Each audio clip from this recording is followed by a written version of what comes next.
This video is sponsored by Squarespace. More on that shortly. I swear, these 6-month cycles in between Collab Cafe compilation videos get shorter and shorter with each upload. Where has the time gone? It's May? Does it feel like 6 months to you guys? Because it sure as hell doesn't for me. And since there's a whole new batch of cafes to yap about, you know what that means. It means it's time for an ad read. Because hey, these Collab Cafes aren't cheap. So really quick, big thank you to Squarespace for sponsoring this video.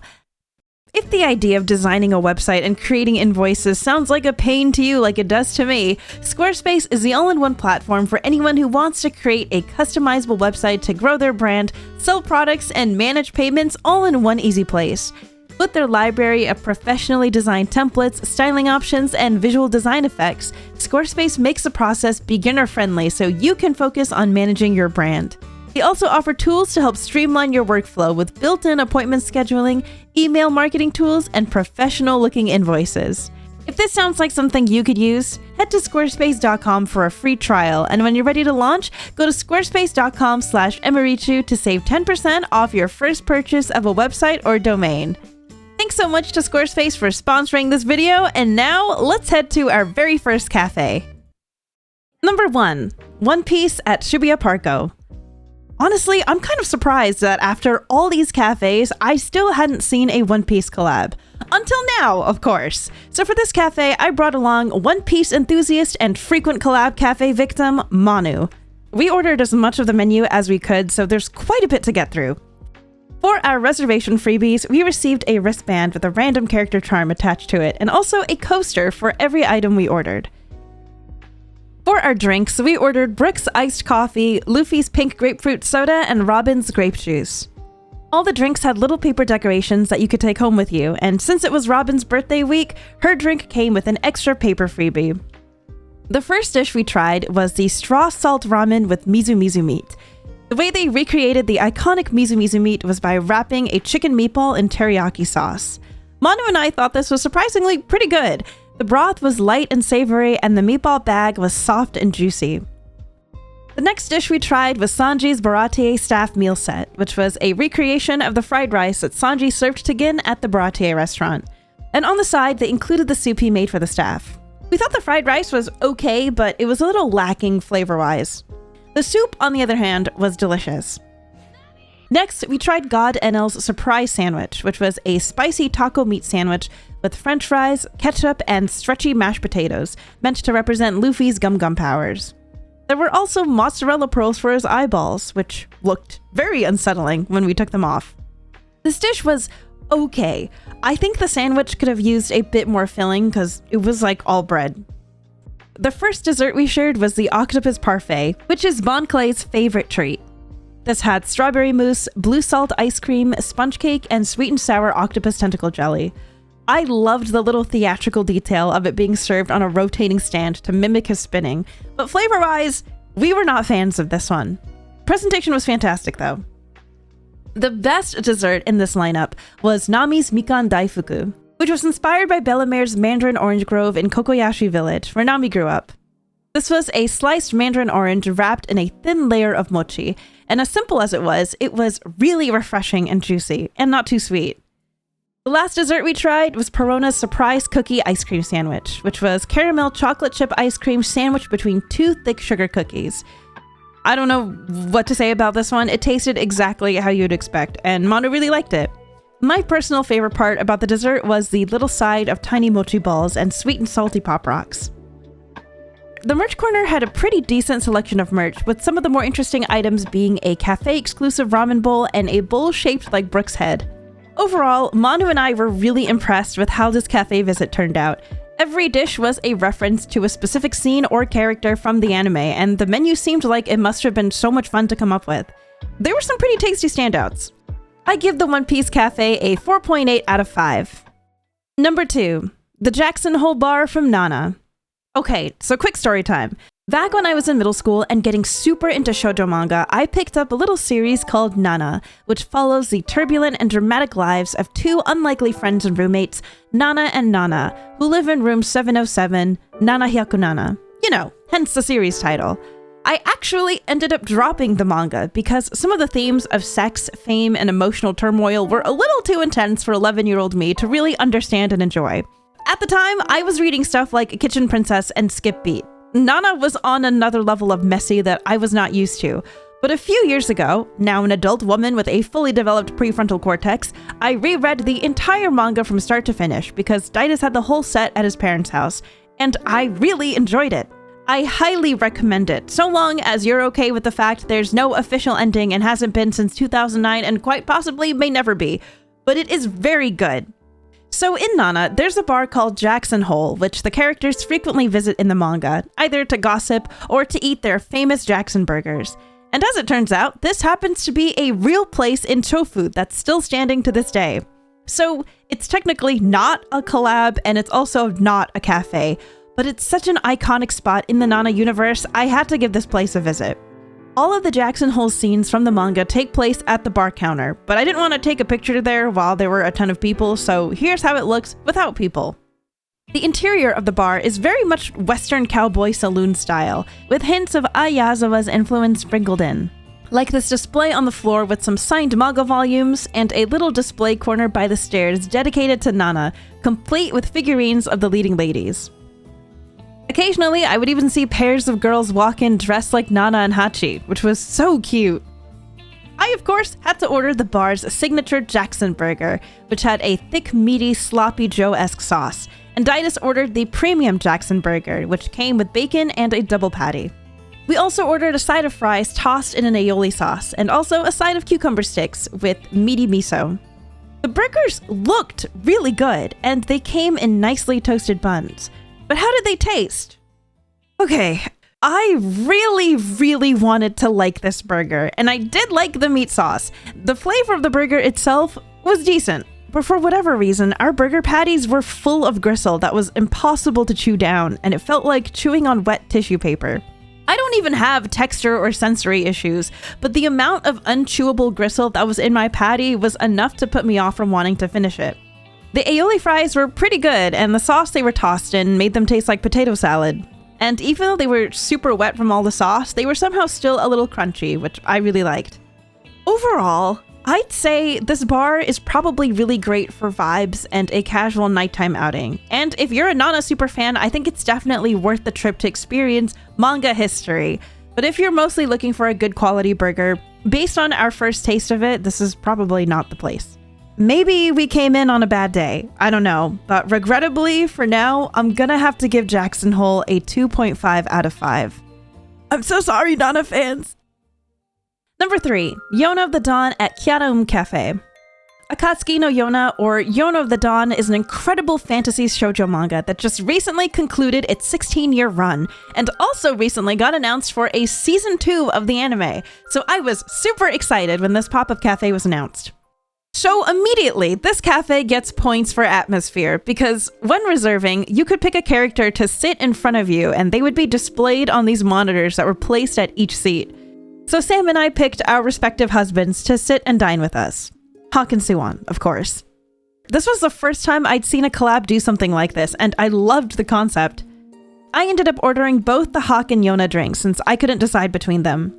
Hawk's drink was a butterfly pea tea mixed with blue curacao syrup, lychee syrup, soda water, and mint. I didn't really like this one, it had a funky aftertaste. Yona's drink had acerola juice, black tea, grenadine syrup, and blackcurrant sorbet, which was very sweet, but I liked it a lot more than Hawk's drink. And Sam ordered Suwon's drink, which had milk, blueberry syrup, blueberries, blueberry sauce, and whipped cream. My main dish was the mapo tofu rice bowl, which was just a regular plate of mapo tofu over white rice. The dish presentation really doesn't have much going on, not even like a little paper freebie to go with it or anything, but luckily it tasted delicious. As a savory food enjoyer, this actually hit the spot. Sam ordered Yoon's special rice porridge set, which came packed with veggies. And again, as simple as the presentation was, Sam really enjoyed it and said it tasted like nostalgic home cooking. For dessert, we shared the Pukyu tail plate, which was a small assortment of sweets themed after Ao the squirrel. There was a cafe latte roll cake for his tail, acorn-shaped mini cakes, salted caramel cakes, and strawberry brownies. There were 2 of everything, so it was a perfect shareable dessert between us. And to our surprise, all the cakes were super moist, delicious, and best of all, not too sweet. The last thing I tried was the Four Dragons almond tofu, which was almond tofu covered in 4 different flavored jellies to represent each of the dragons, and a scoop of CAFES sorbet in the middle to represent Yona. I'm usually not a big fan of jelly-heavy desserts, but this was actually really good. The tangy CAFES sorbet paired really nicely with the light creamy almond tofu. We received a free coaster for every collab item we ordered, and a random paper freebie for every 3,000 yen that was spent. The cafe had a small selection of merch with the usual acrylic stands of the Collab Cafe artwork, postcards, and a tote bag, but I ended up not getting anything. Overall, while the presentation of everything was a smidge underwhelming aside from the desserts, taste-wise we were very satisfied, which, considering how these collab cafes normally go, was an impressive feat. I give Yona of the Dawn a 4.4 out of 5. Number 4. Sailor Moon at Marble Gallery Cafe. To commemorate their 10-year anniversary, the official Sailor Moon fan club had their very own collab cafe in Tokyo during the winter, so I went with Giri. For our reservation, we received these free gorgeous plastic placemats. And for our first drinks, we both ordered the Super Sailor Moon Rainbow Jelly drink, which was a layered jelly drink with whipped cream and candy hearts. Since the entire thing was just jelly and whipped cream, it was a little difficult to drink with the straws provided, and it honestly didn't taste like much. We were kind of just baited by the pretty colors and cute presentation. For my second drink, I ordered Usagi and Mamoru's Black Lemon Jasmine Tea. The drink itself was inspired by Mamoru, with the pink sugar crystals coating the rim inspired by Usagi. This was deliciously sweet and tart, and felt very fancy to drink, especially with the golden shimmer at the top of the drink. And now for the main dish. Giri and I both ordered the Sailor Guardians Christmas plate. This was a very underwhelming looking plate that included a very bland carbonara pasta, a slice of brie cheese with a sliced tomato, salad, cold corn soup, and 2 saltine crackers topped with whipped cream and a single blueberry. This plate didn't feel very Christmassy, nor did it feel very Sailor Guardian inspired, aside from the color-coded sides. And it tasted extremely bland and low effort. We did end up finishing it, not because we liked it, but because this plate was a whopping 2,500 yen. The merch section had mostly holographic file folders, postcards, and acrylic coasters featuring scenes of Usagi and Mamoru kissing. And I ended up purchasing a couple of the holographic file folders. The manga art decorating the walls of the cafe were beautiful, and the vibes felt very princessy, but sadly we both felt immensely disappointed by the Christmas plate, especially considering its very high price point, even for a collab cafe. I'm gonna give Sailor Moon Cafe a 2.5 out of 5. Number 5. Madoka Magica at Box Cafe in Space. Back in December, Box Cafe in Space collaborated with Madoka Magica on a collab cafe based on the very wholesome concept of a girls' party, complete with promo art of the girls in very cute formal wear. And for this cafe, I brought along my friend Emily B for our very own girls' party. With our reservation, we received a shimmery invitation postcard with a random character inside. We got Mami and Cube in one card and the whole cast of characters in the other. So to start, we ordered 2 donuts. Madoka's My Best Friend Pink Dream Donut and Homura's I Won't Rely on Anyone Anymore Black Memory Donut. Both donuts were super cute, but also very dense and dry and overall unpleasant to swallow. They also didn't have much flavor to them, aside from the sweet icing and toppings that they came with. For our drinks, we ordered Kyoko's Blooming Apple Drink and Madoka's Dreamy Peach Soda. We enjoyed these, so I have no notes. They did have a lot of ice, but that's pretty typical for collab cafe drinks. For the main dish, we decided to share Cube's I Don't Understand Cream Pasta, which was a cold tomato pasta with a cold cream sauce made to look like Cube's face. This felt less like a sauce and more like a super foamy milk, and the tomato sauce underneath was super thin, so it was this very watery combination with an overwhelmingly milky flavor. We really did not like this. It was cute, but we didn't like it. And lastly, for dessert, we shared the Nighttime Play French Toast, which was a dessert inspired by the main antagonist in the Madoka Magica series. This was served with whipped cream, frozen berries, an intricate powdered sugar design on the plate, and a blue sauce with such intense coloring, it came with a warning about its staining powers. The flavor of this dessert wasn't the worst thing in the world, but it was definitely nothing like French toast. It was more like cold slices of bread with sweet toppings. We unfortunately did not care for this either.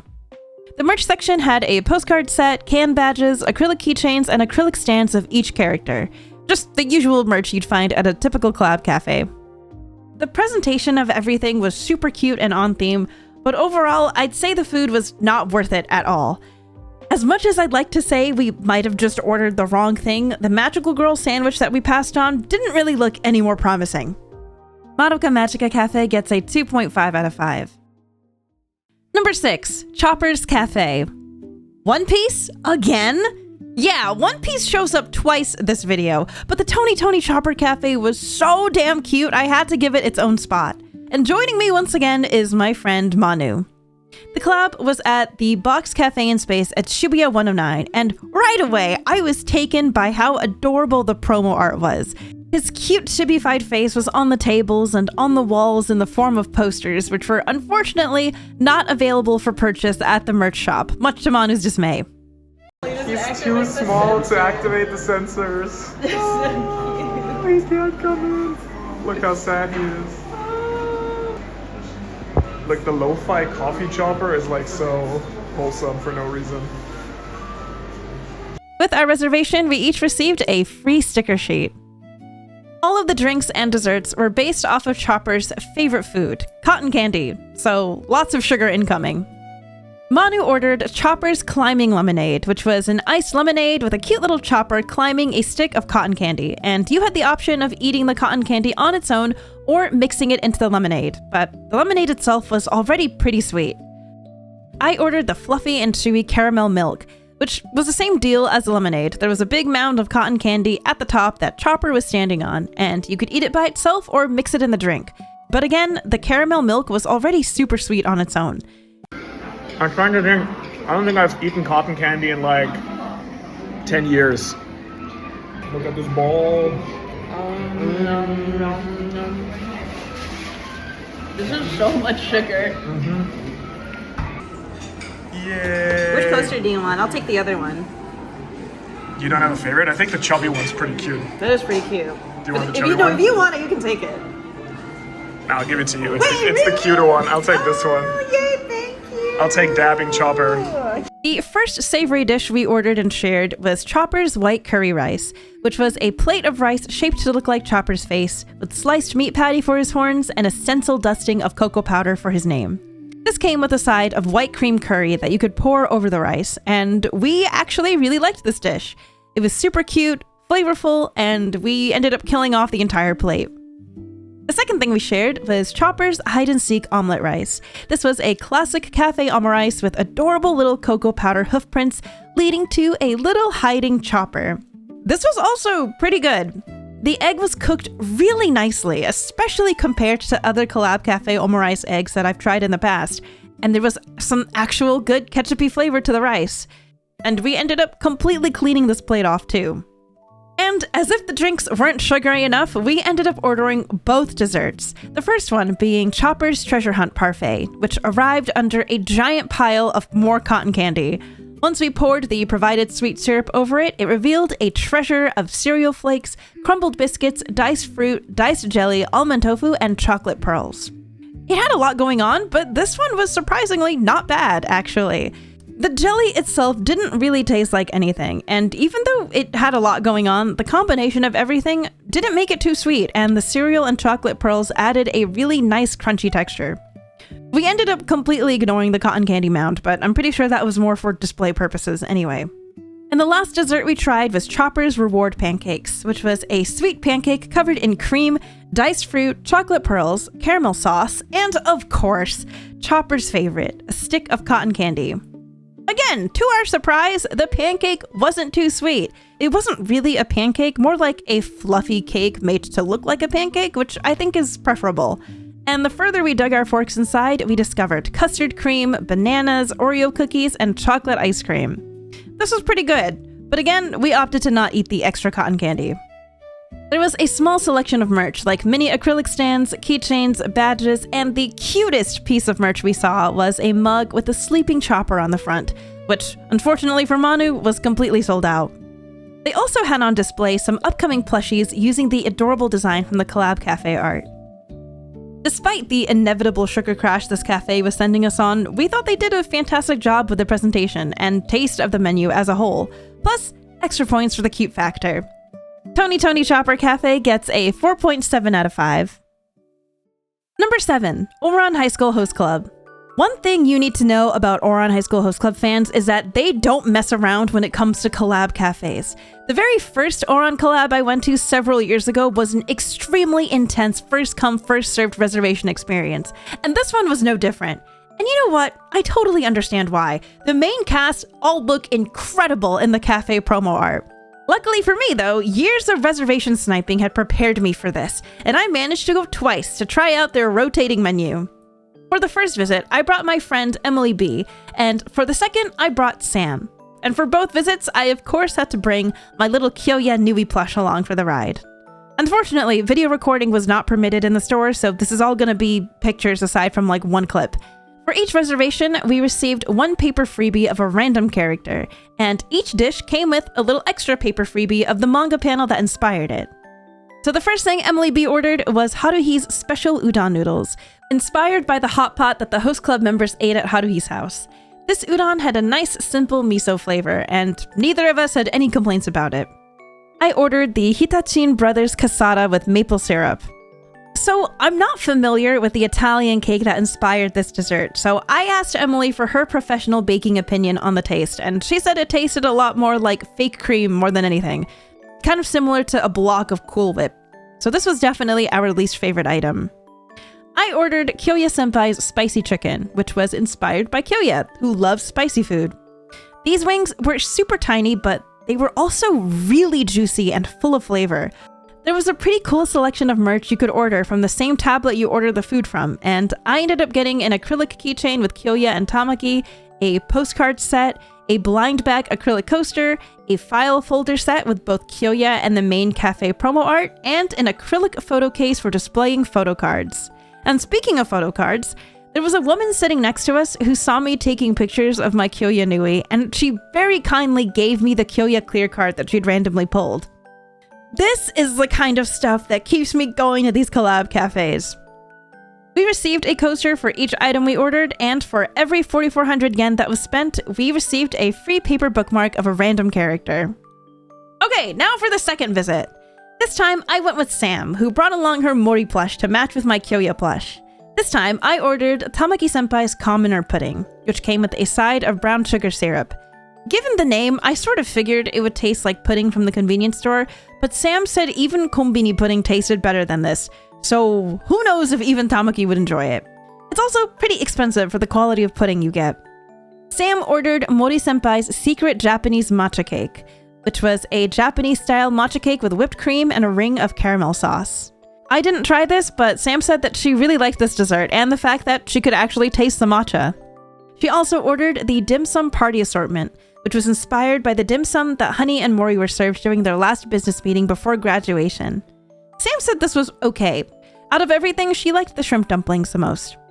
And lastly, I ordered Tamaki-senpai's Royal Galette. This was inspired by Tamaki, who's half French, and this very simple galette came topped with fried egg and shredded cheese.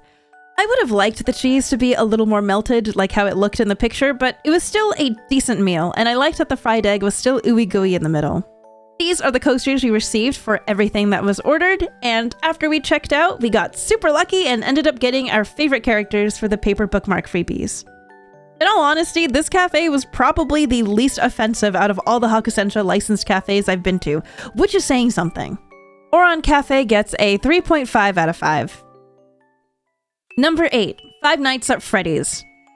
I'll be honest, I tend to avoid going to collabs at Tree Village Cafe because the quality is usually not the best. But when this cafe announcement first dropped, I received so many requests asking me to give it a visit. I didn't know FNAF even had a big enough presence in Japan for this cafe to exist, and I wasn't counting on it getting any other cafe collaborations anytime soon, so I decided to give it a try, and the willing victim for this excursion was Dango Heart Animation. Unfortunately for us, when we got there, they had completely sold out of the two items we wanted to try the most, which were Freddy Fazbear's Pizza and Chica's Cake. Okay, I get why Freddy's Pizza sold out, but how did Chica's Cake sell out so fast? You know what? Forget I asked. I instead ordered Chica's tomato pasta, which tasted like normal tomato pasta, which by Collab Cafe standards, especially Tree Village Cafe, means it was fantastic. It was nice and hot, the sauce was sweet and savory, it was also almost $12, but hey, we take the wins where we can get them.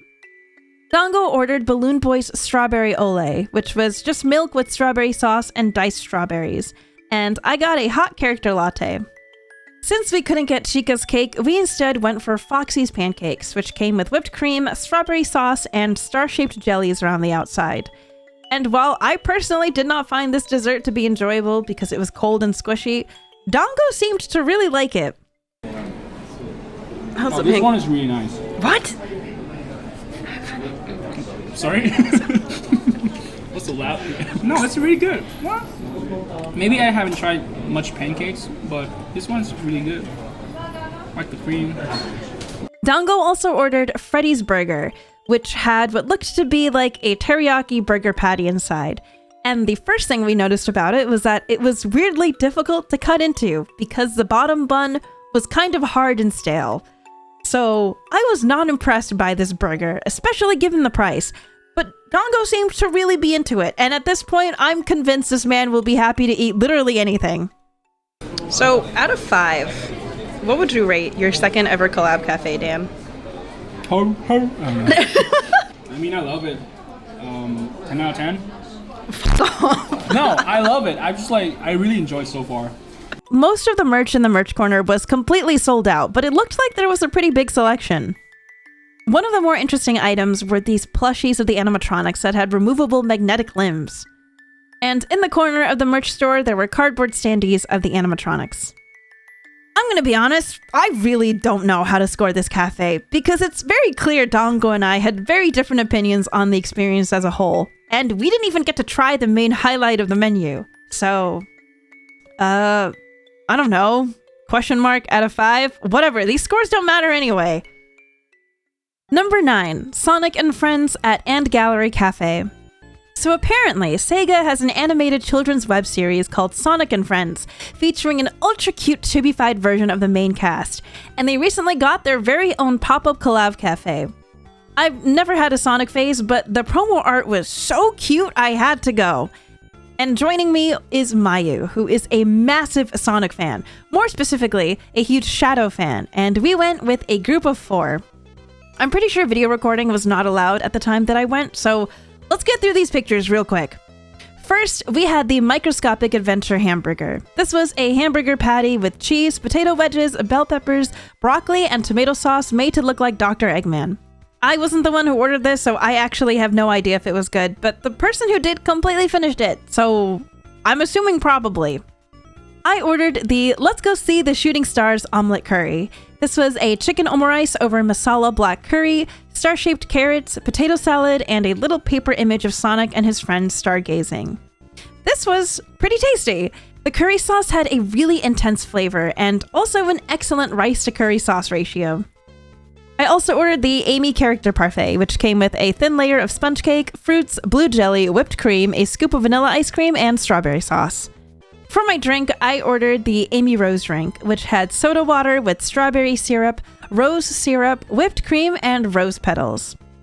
Mayu ended up ordering the Shadow pancakes, which came with a side of chocolate sauce and more of that whipped cream and blue jelly combo. I personally didn't eat any of this, but Mayu said that the pancakes were very dry and very mediocre. For dessert, our table shared the donut plate, which came with 5 decorated donuts.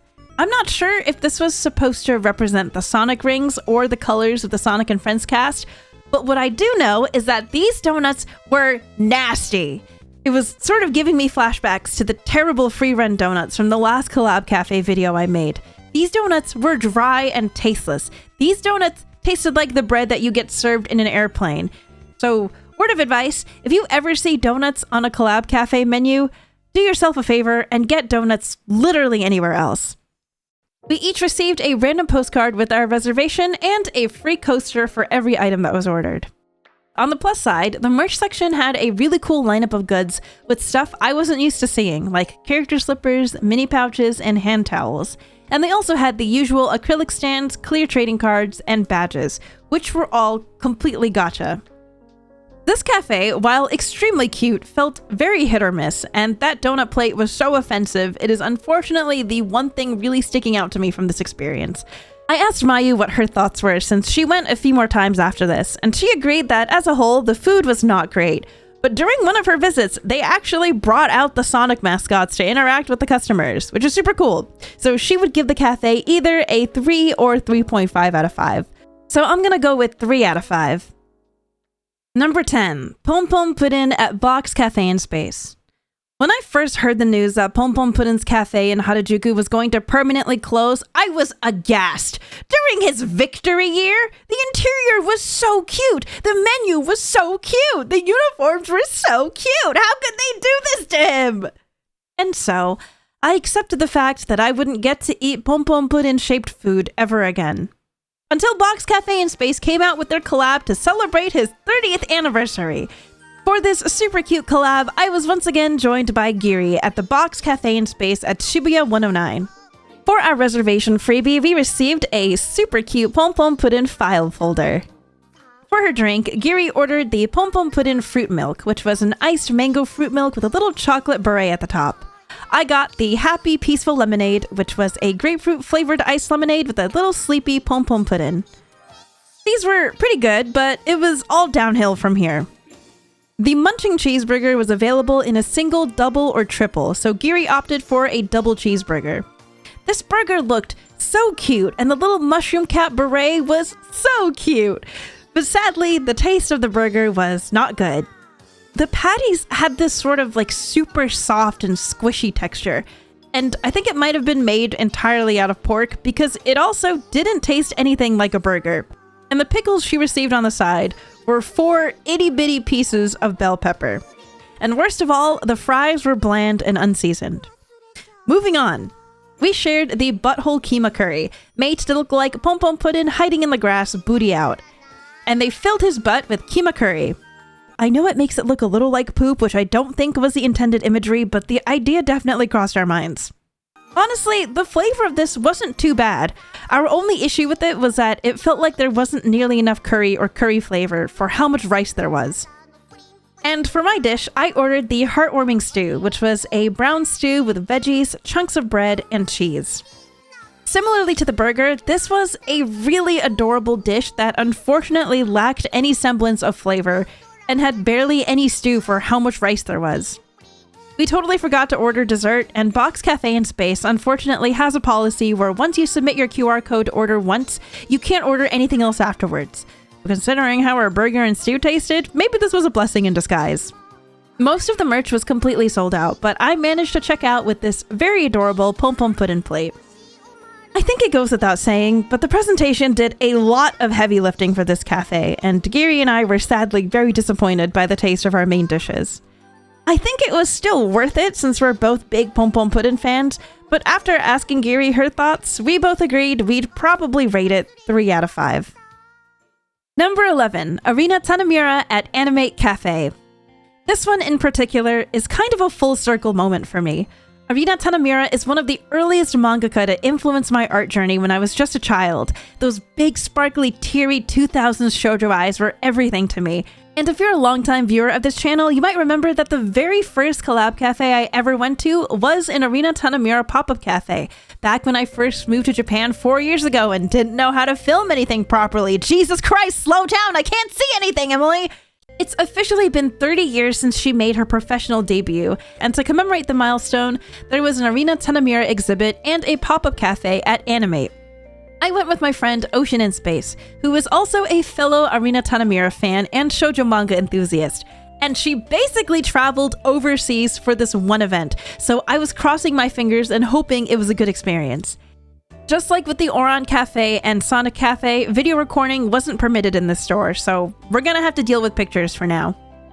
For our drinks, Ocean ordered the Kamikaze Kaito-jan Pure Heart drink, which was hot milk with blue syrup and dried strawberries. She said this sort of just tasted like what it sounds like, hot sweet milk.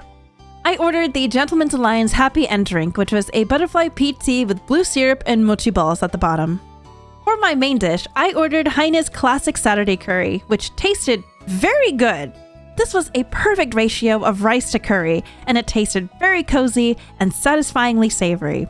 Ocean ordered the Sakura Hime Ochazuke, which was a rice, salmon, and mushroom ochazuke served with a side of pickled sakura radish and simmered chicken and vegetables and dashi broth. I didn't end up trying any of it, but it looked delicious, and Ocean seemed to really enjoy it. And lastly, for dessert, we both ordered the Full Moon Osagashite Takuto Parfait, which had pudding, agar-agar, fruit cocktail, cornflakes, whipped cream, a mini taiyaki, and a scoop of milk ice cream made to look like Takuto's adorable little face. And also a side of black syrup, which I ended up not using because the parfait was sweet enough on its own for me. We both really enjoyed this dessert. The merch section had a very small selection of acrylic stands, blind bag badges, and blind bag acrylic charms. I ended up not getting anything because I was saving myself and my wallet for the merch section of the exhibition that we were going to afterwards, which, by the way, was incredible. Okay, quick side tangent. Getting to see Arina Tanemura's traditional work up close in one exhibit was an actual childhood dream come true. It really put into perspective how much detail and skill went into a single manga page. Getting to see the original Volume 1 cover art of Full Moon Osagashite was like looking at the Mona Lisa. Anyways, you get it. I love manga exhibits. This has nothing to do with the cafe score. I just need to gush about how cool this was. The cafe food was better than we'd expected, and the presentation and atmosphere were pretty simple, but overall, this was a pretty solid collab. 4.3 out of 5. Before the 12th and final cafe, I'm going to go through 2 honorable mentions. Earlier this year, Evangelion hit its 30th anniversary, and for a limited time, Roppongi Hills Mori Tower held an exhibition displaying an impressive collection of original production materials and art from the anime. And coinciding with this exhibit was, of course, a collab cafe. So for this outing, I took Didus with me since he's a big Eva fan. The exhibition opened with a large-scale figure of Eva Unit 1 and a wall displaying the blueprints and concept sketches used during the anime's production. Once he received our exclusive paper freebies and entered the actual exhibit, we got to see 270 original cells from the anime, storyboards, and hand-drawn original drawings and sketches. It was incredible getting to see so much art and 30 years of iconic anime history in one exhibit. But now you might be wondering, did the cafe match its excellence? No, not really. Not even close. The Asuka and Ray drinks that we ordered were fine. We really didn't have much of an opinion on the taste, but I liked that the colors really suited the both of them. Didus' burger, as cool as it looked, was unfortunately not very good, especially because, like the Pom Pom Punin one, the burger patty was very squishy and didn't taste anything like a burger. I actually really liked my seafood tomato pasta, but when I told Didus I thought it was good, he said, "You have very low standards for spaghetti," which is probably true. And the dessert was fine. The oranges had this weird bitter sauce covering them, and the blue jelly didn't really do anything for the chiffon cake, but it was fine. The view was great, the food was eh. This is in the honorable mentions because between how amazing the exhibit was and how lukewarm we felt about the cafe, I didn't know how to rate it properly. The cafe itself was probably like a 2 out of 5, I don't know. Next honorable mention is Mini Teen Cafe at Box Cafe and Space in Omotesando. This cafe was based on the official characters for the 13-member K-pop boy band 17, and my friend Kao actually put me on them last year. I actually had no intention of adding this to my Collab Cafe compilation because I don't really know enough about the group and their characters, and it was just supposed to be a casual cafe outing with Kao. But the presentation and taste of everything impressed me so much, I decided to give it a spot in the honorable mentions. The menu was themed after a party, so we had stuff like a present box sandwich with a salad party popper, curry served with rice shaped like party balloons, a waffle cone and cotton candy dessert made to look like a party hat with a surprise of ice cream and candy pieces underneath, and a fruit and jelly parfait topped with a mini sponge cake. Everything was so cute and tasty. I thoroughly enjoyed my time at this cafe. And now for the 12th and final cafe of this video, number 12, Bon Pop-Up Cafe at 10 Cups. If I had a nickel for every time a friend opened their own pop-up collab cafe, I'd have 2 nickels, which isn't a lot, but it's weird that it happened twice. So last year, Garnt released his anime short film Bond, which follows Rin and Daichi and their separate struggles with the growing pains of moving away from home in search of independence. I had the pleasure of watching the premiere of this on the big screen in Tokyo, and it moved me to tears, so I was super excited when Garnt mentioned he was planning a collab cafe for it. The pop-up cafe was a one-day ticketed event, and Didus and I went for the earliest available time slot. This event was fittingly held at 10 Cups, which is a cafe and cocktail bar inspired by the flavors of Southeast Asia. It was nice and spacious inside, and the Bond short film played on the wall in its entirety throughout the day. And near the ordering line, there was a small display of Bond fan art goods and some official merch in collaboration with the artist Omuna.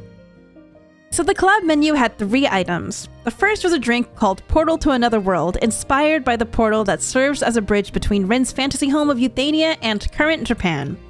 This was a refreshing watermelon and pandan mocktail, and fun fact, the idea for this drink apparently came from yours truly. After the Bond premiere back in August, when Garnt first mentioned the collab cafe idea, I was like, oh, what if you had a layered drink that looked like the colors of the travel portal? And he was like, you know what? I'm taking that. And thus, this delicious summer drink was born. The dessert item was called Wings of Euthania, which was a coconut milk dessert with peaches and multicolored jellies. This was also super refreshing, and best of all, say it with me now, not too sweet. And the main highlight of the menu was Daichi's curry, which was taken directly from the Bond short. And also, fun fact, was actually based off of Garnt's mother's own recipe for her Penang curry. So in a way, you were getting a taste of home in both ways, which I thought was very thoughtful and fitting for the theme. I think the fact that this was hosted at a cafe that specialized in Southeast Asian cuisine rather than a typical collab cafe venue made it pretty much guaranteed to have legit tasting food. If the main goal was to have it taste like home to match the theme of the film, then I think it was achieved wonderfully. If I had to make any notes, I think it would have been nice to have a coaster with each reservation or just some kind of event freebie for people to take home, since that's typical for most collab cafes. But that's about it. Bond's one-day collab cafe gets a 4.9 out of 5. Also, quick side note, I came back to 10 Cups on a normal day a few weeks later to try their lunch menu, and it was really good. We did it! 12 cafes and a few extras. Unfortunately, quite a few misses this time around. But hey, I gave them a try. And that means I can take a long-deserved break from going to the— Oh my god, they announced a Love and Deep Space collab cafe!